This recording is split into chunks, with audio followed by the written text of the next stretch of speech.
hadir dalam hadirat tempat ini. Amin, saudara. Amin.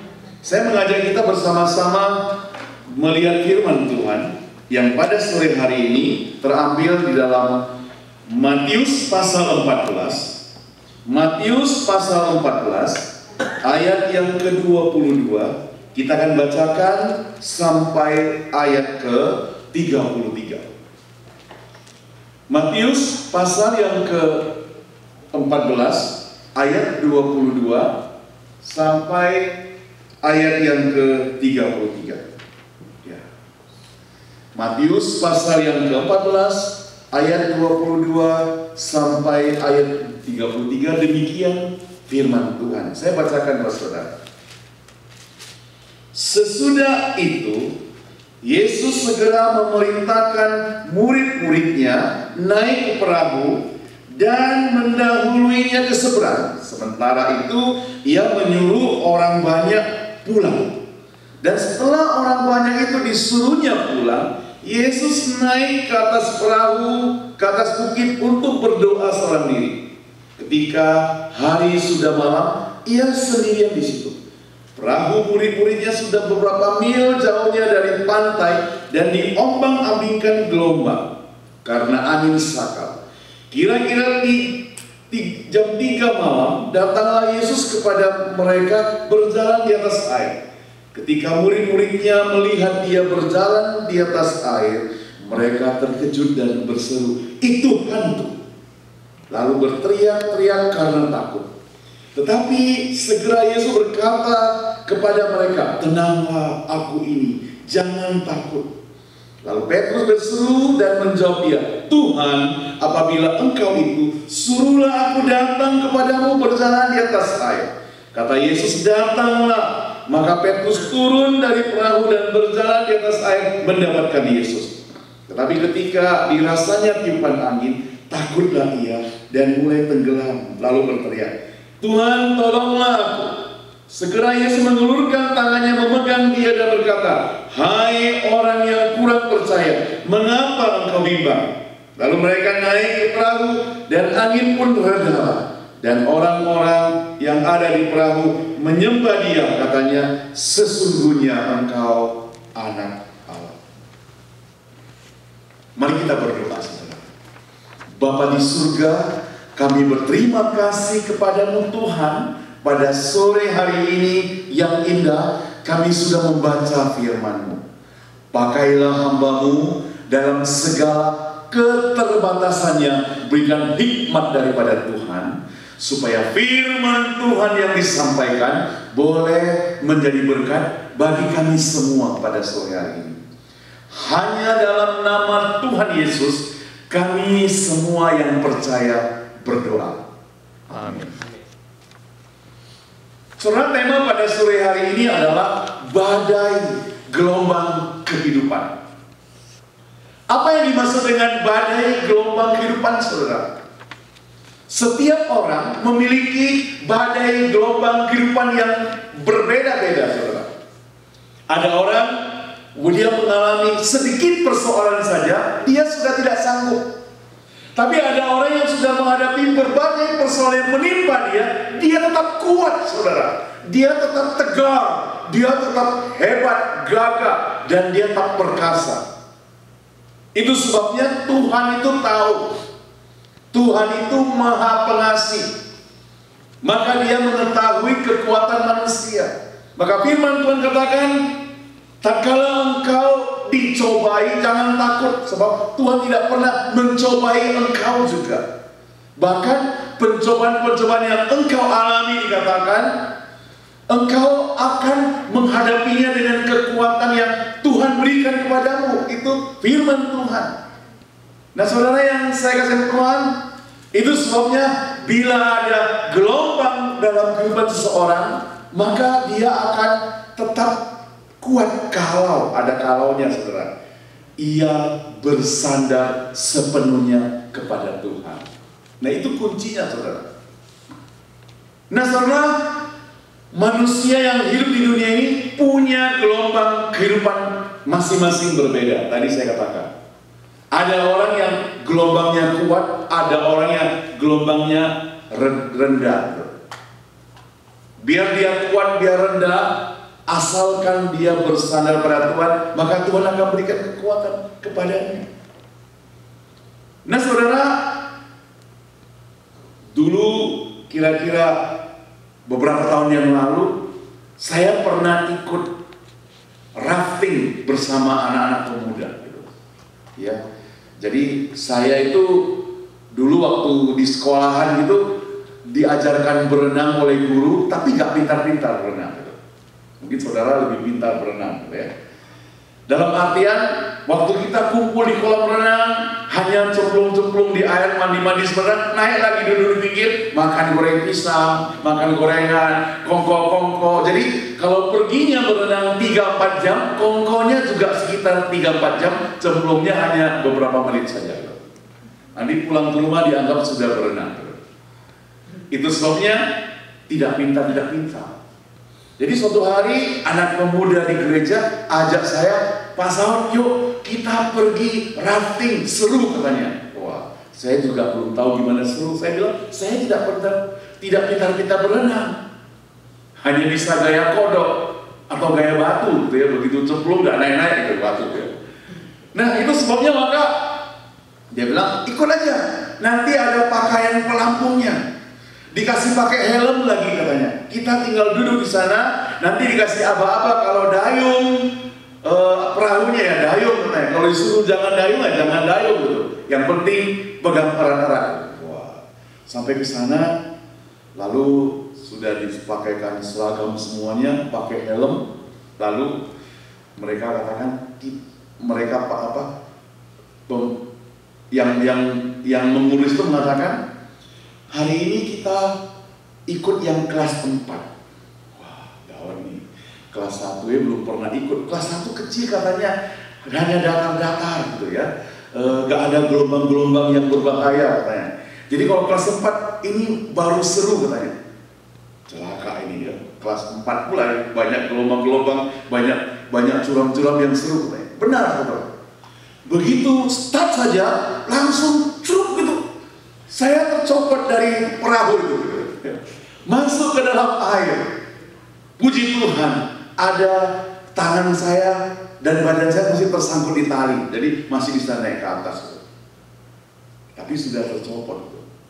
Ya. Demikian berulang-ulang. Ya. Kadang-kadang saya tidak mengikuti peraturannya, karena saking takut tenggelam lagi.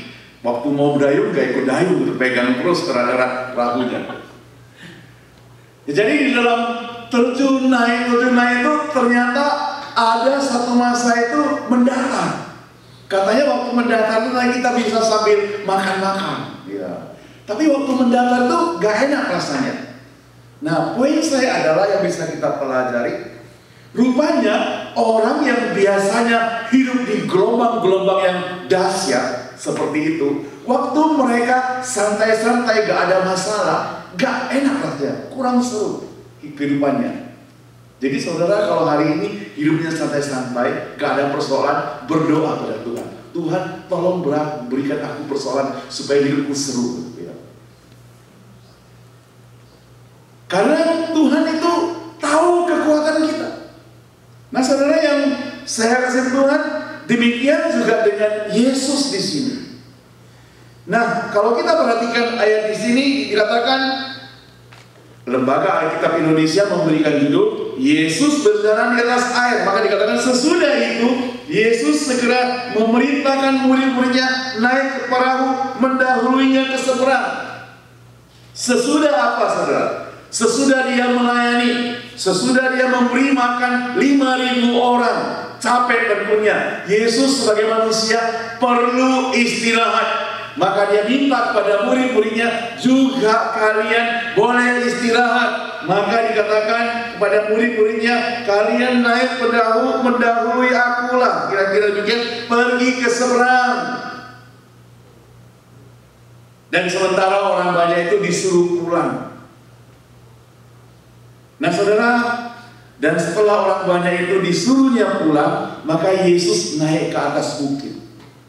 Apa yang Yesus lakukan saudara? Yang Yesus lakukan adalah waktu dia sudah mengerjakan pelayanan, waktu dia sudah melayani Tuhan, dia kembali datang kepada Allah Bapa, dia berdoa. Dia berdoa minta kekuatan seperti bata yang dicas kembali tatkala sudah soak begitu. Tatkala sudah lemah, dicas kembali supaya ada kekuatan. Yesus juga demikian, dia berdoa. Berdoa artinya berkomunikasi dengan Allah Bapa. Berdoa artinya berbicara, ada hubungan langsung, menyatakan isi hati kepada Allah Bapa di surga. Ini merupakan sambungan langsung tanpa pulsa, ya, gratis, saudara, dan unlimited, ya, gak usah bayar kepada Allah Bapa di surga. Baca Alkitab itu baik gak? Baik. Saya lihat saudara ada jadwal baca Alkitab yang sudah dituliskan, pembacaan Alkitab harian. Saya kurang tahu apakah saudara baca atau tidak, nanti selesai ini mau dites satu, ya. Tapi saudara, poin saya adalah waktu kita membaca Alkitab itu berarti Allah itu berbicara sama kita. Waktu kita baca Alkitab berarti Tuhan berbicara sama kita. Saudara coba bayangkan, kalau saudara sebagai orang tua, sebagai ibu, sebagai bapak, saudara ngomong kepada anak, bicara terus sama anak, ngomong terus pada anak, nasihati pada anak. Anak itu diam saja 1000 bahasa, tidak ngomong apa-apa. Kira-kira saudara merasa enak atau tidak? Tidak enak. Karena dianggap kita sedang ngomong sama dinding, sedang ngomong sama benda mati, bukannya. Itu sebenarnya kalau Tuhan, kalau kalian atau kita hanya membaca firman Tuhan saja, tanpa kita berdoa kepada Dia, yang artinya tanpa kita respon berbicara kepada Tuhan, maka tidak seimbang. Jadi selain kita membaca firman Tuhan, kita juga harus berdoa kepada Allah, kepada Tuhan. Jadi ada komunikasi yang disebut dua arah itu. Kita membaca firman-Nya, kita juga berdoa kepadanya. Kita membaca firman-Nya, kita berdoa kepadanya. Nah saudara, itu sebabnya Tuhan Yesus lakukan seperti itu, yang semestinya sebagai teladan bagi kita sekalian. Jadi sehabis dia melayani Tuhan, dia datang kepada Allah Bapa, dia berdoa di sana. Ini perlu kita contoh. Biarlah nanti kita sama-sama meneladani hal seperti ini. Nah saudara, ketika hari sudah malam, ia sendirian di situ. Sementara itu saudara, perahu murid-muridnya sudah beberapa mil. Di Alkitab mencatat bagian lain dikatakan sudah berjalan lebih kurang 3 mil jauhnya dari pantai. Dan apa yang terjadi? Diombang-ambingkan gelombang yang disebut dengan angin sakal. Saudara, angin gelombang yang ada di laut itu kira-kira itu berguna gak? Semestinya berguna saudara. Sebuah perahu dia tidak bisa berjalan kalau tanpa angin, ya kan? Oleh sebab itu dia perlu angin supaya dia bisa berjalan. Tapi sekarang dikatakan ada angin sakal, angin yang kencang, sehingga angin yang berlawanan arah, sehingga membuat katakanlah kapal itu mungkin perahunya itu diombang-ambingkan. Maka ayat ke-25 mencatat kira-kira jam 3 malam. Jam 3 malam itu waktu yang malam, waktu orang ngantuk, waktu orang yang setengah tidur, setengah bangun gitu, setengah sadar juga begitu. Maka waktu itu di sini katakan datanglah Yesus kepada mereka berjalan di atas air. Jadi saudara perhatikan di sini, waktu ada kesulitan datang, waktu ada permasalahan datang, Yesus tidak tinggal diam saudara. Dia datang menemui murid-muridnya. Tetapi karena mungkin tengah malam, maka murid-muridnya ini merasa itu seperti hantu. Seperti hantu. Tidak bisa ditandai. Tetapi Yesus berkata kepada mereka, tenanglah, jangan takut. Ayat 28, lalu Petrus berseru dan menjawab dia, Tuhan, apabila engkau itu, suruhlah aku datang kepadamu berjalan di atas air. Saudara Petrus, dia berbicara terlebih dahulu, meresponi. Dia katakan, Tuhan, apabila engkau benar-benar adalah Tuhan, biar aku berjalan di atas air menemui engkau. Kadang kita juga demikian, saudara, dalam menghadapi persoalan hidup, masalah, kesulitan yang pelik. Kita sudah berdoa, Tuhan tidak menjawab. Kita sudah berdoa lagi, Tuhan tidak meresponi. Kita menjadi ragu-ragu. Kita bisa bertanya, Tuhan, apakah engkau masih ada? Tuhan, apakah engkau itu masih eksis atau tidak? Apakah engkau masih sanggup menolongku? Kita mungkin sampai bisa berdoa demikian. Sampai-sampai mungkin engkau katakan, Tuhan, jikalau engkau ada, jawab doaku sekarang juga. Karena engkau dan saya sudah merasa tidak sabar lagi menanti jawaban dari Tuhan. Karena gelombang-gelombang kehidupan begitu menguasai kehidupan kita. Lalu kita bertanya kepada orang-orang yang rohani, kepada orang-orang yang saudara anggap pemimpin gereja, kepada orang-orang yang mungkin saudara anggap lebih dekat kepada Tuhan. Mengapa hidupku seperti itu? Padahal aku juga rajin ke gereja, aku juga memberikan persembahan buat dukung pekerjaan Tuhan, aku juga tidak berbuat salah, aku juga aktif dan sebagainya. Tapi mengapa persoalan tetap aku hadapi? Saudara mungkin bertanya-tanya demikian.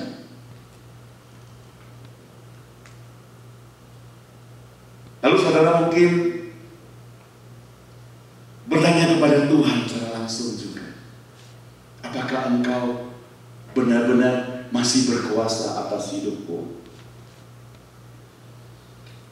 Nah saudara, persoalan hidup dalam kehidupan kita itu senantiasa ada. Maka kalau saudara bertanya, mengapa kita menghadapi persoalan? Jawaban satu-satunya, karena saudara dan saya masih hidup.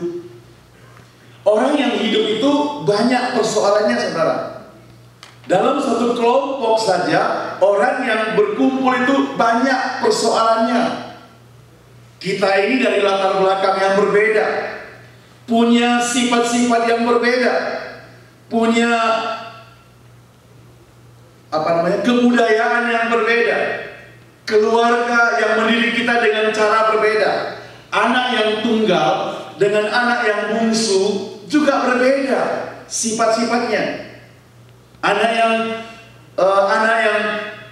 rame-rame, yang kaya dengan yang miskin juga berbeda. Yang berpendidikan dengan tidak berpendidikan juga beda. Lalu orang-orang seperti itu kumpul dalam satu tempat, ternyata memiliki sifat-sifat yang berbeda-beda. Kalau yang keberbedaan itu tidak bisa disatukan dengan kasih, maka persoalan itu akan timbul, saudara. Kalau dia tidak terpilih jadi pengurus, sakit hati. Kalau pendapatnya tidak dihargai, marah-marah. Kalau dia tidak diajak, marah-marah. Kalau dia tidak diperhatikan, juga marah-marah. Ya, nah banyak sekali bisa timbul demikian. Itu dalam satu kelompok yang besar. Dalam keluarga juga bisa demikian. Saudara dalam keluarga mengasihi anak lebih daripada yang lain, anak yang lain, itu juga bisa timbul persoalan. Ya, maka suara yang keras, suara yang lembut juga bisa timbul persoalan. Suami istri ngomong juga bisa timbul persoalan. Maka ada teman saya ngomong begini, kalau pasangan suami istri itu mau bertengkar, harus ada topiknya, ada temanya. Temanya apa? Lupa kunci pintu. Ya, temanya bahaya yang dibahas adalah lupa mengunci pintu. Jangan lupa mengunci pintu itu juga ada waktunya. Kapan? Tahun 2012. Yang artinya Nggak dibahas lagi yang tahun 2007, 2003 juga pernah lupa kunci, tahun 2000 juga pernah lupa kunci. Nggak dibahas lagi. Apalagi? Mungkin si suami atau istri ngomong kasar kepada pasangannya. Yang dibahas adalah yang tahun 2012.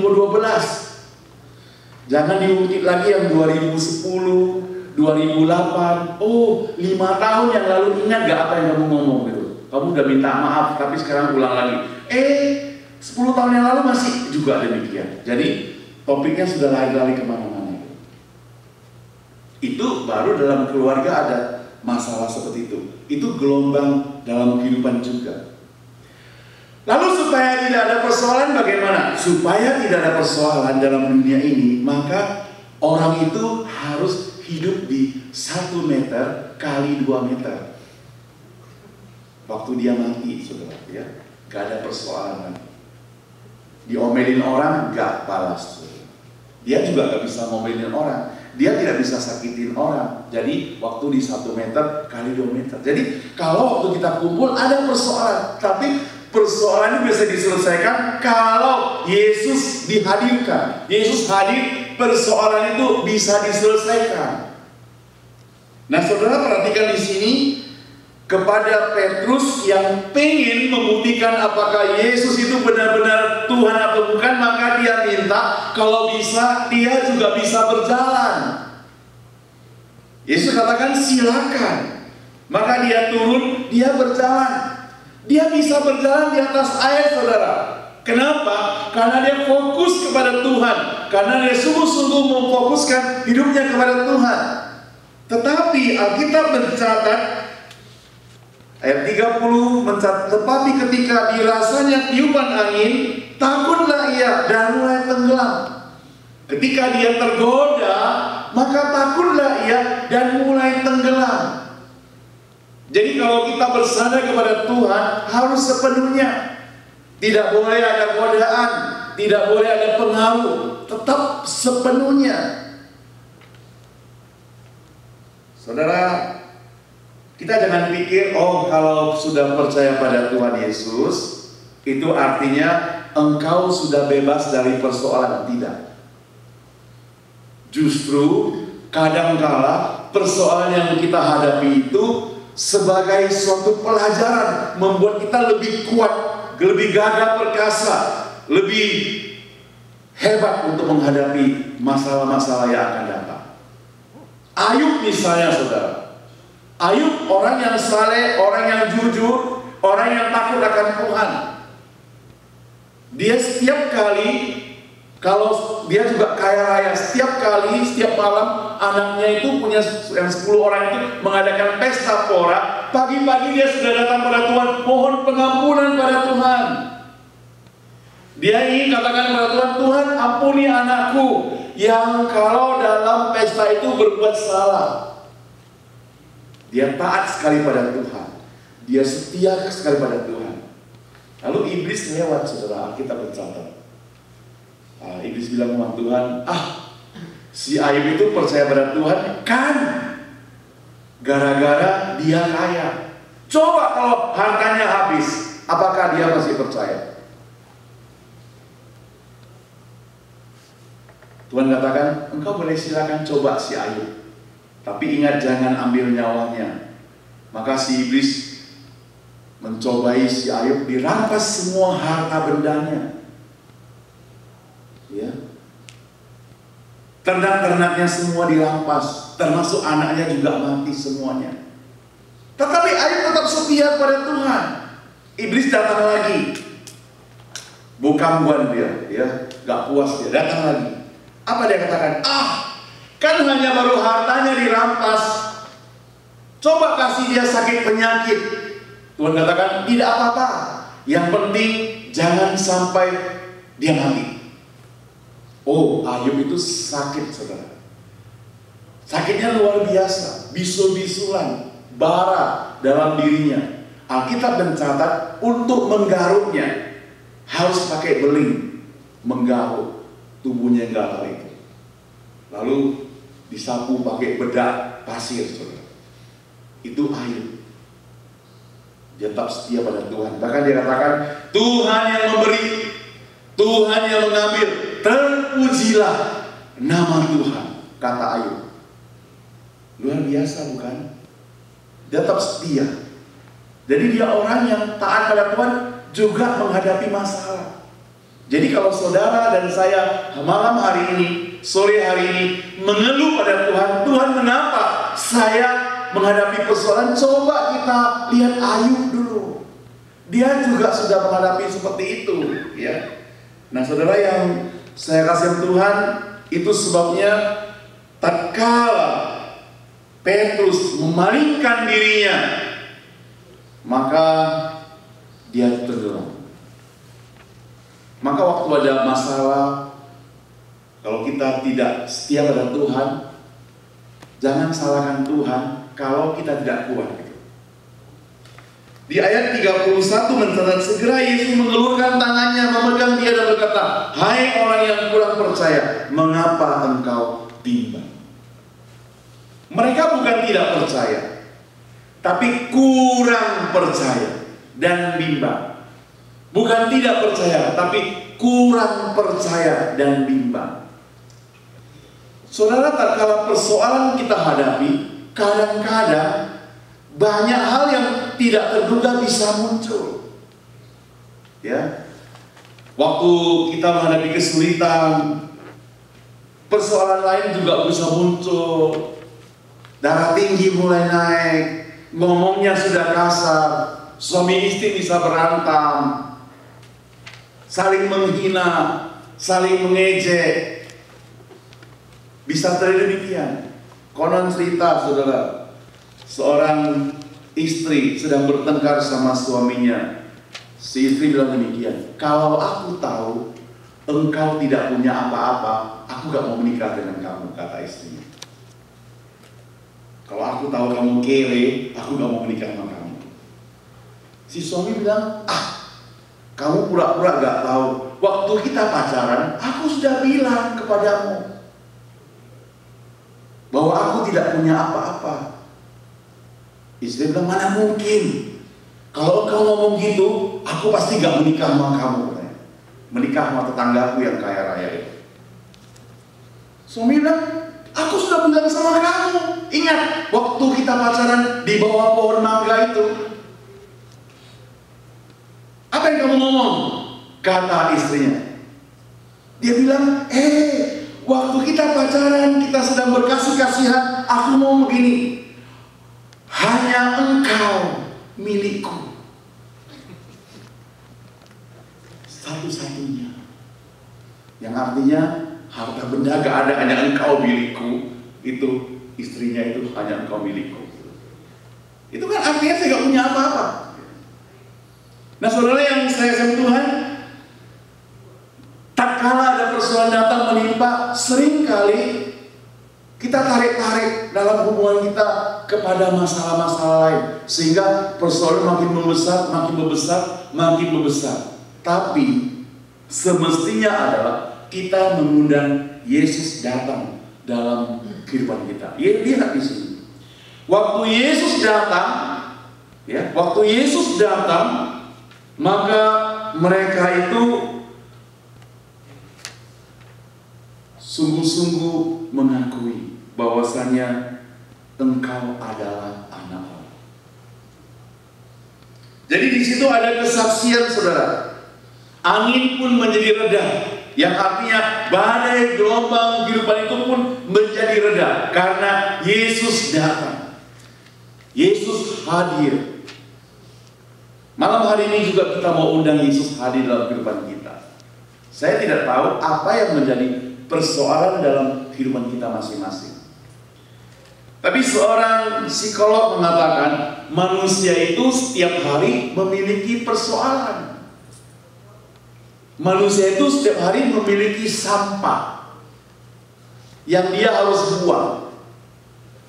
Maka saudara sering dengar, aku mau share masalahku kepadamu. Share itu artinya membagi. Jadi dia sekarang sedang bermasalah, tertekan, berbeban berat, dia bagi sama orang lain. Nanti bebannya jadi separuh, orang lain jadi tertekan sedikit gitu.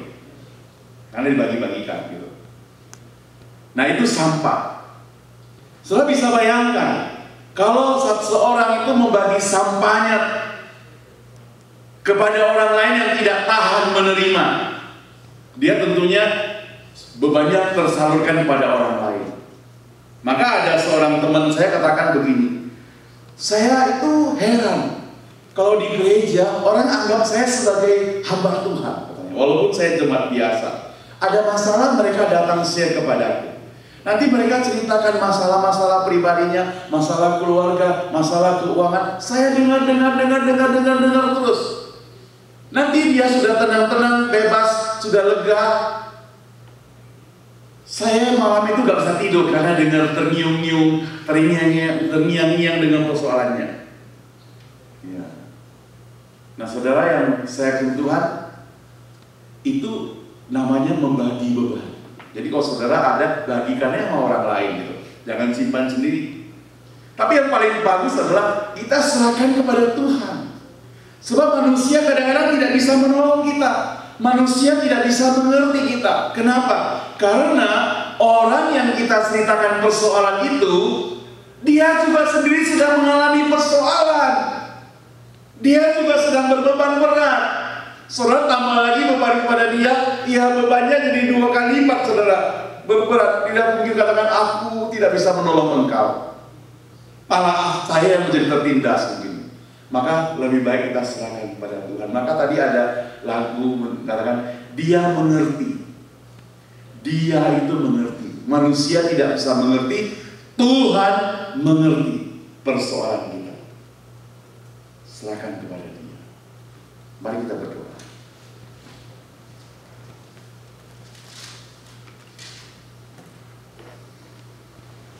Bapa di surga,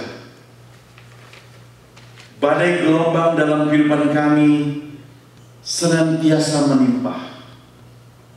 Karena kami masih hidup di dunia.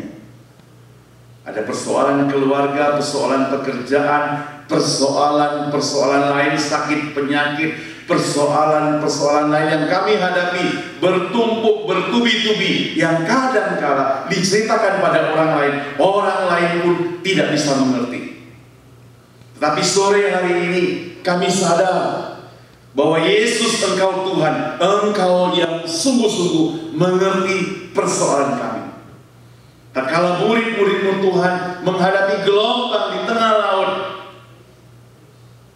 Engkau datang, angin pun reda. Maka Tuhan, biarlah kami memserahkan persoalan kami ke dalam tangan-Mu Tuhan. Di dalam nama Tuhan Yesus kami berdoa.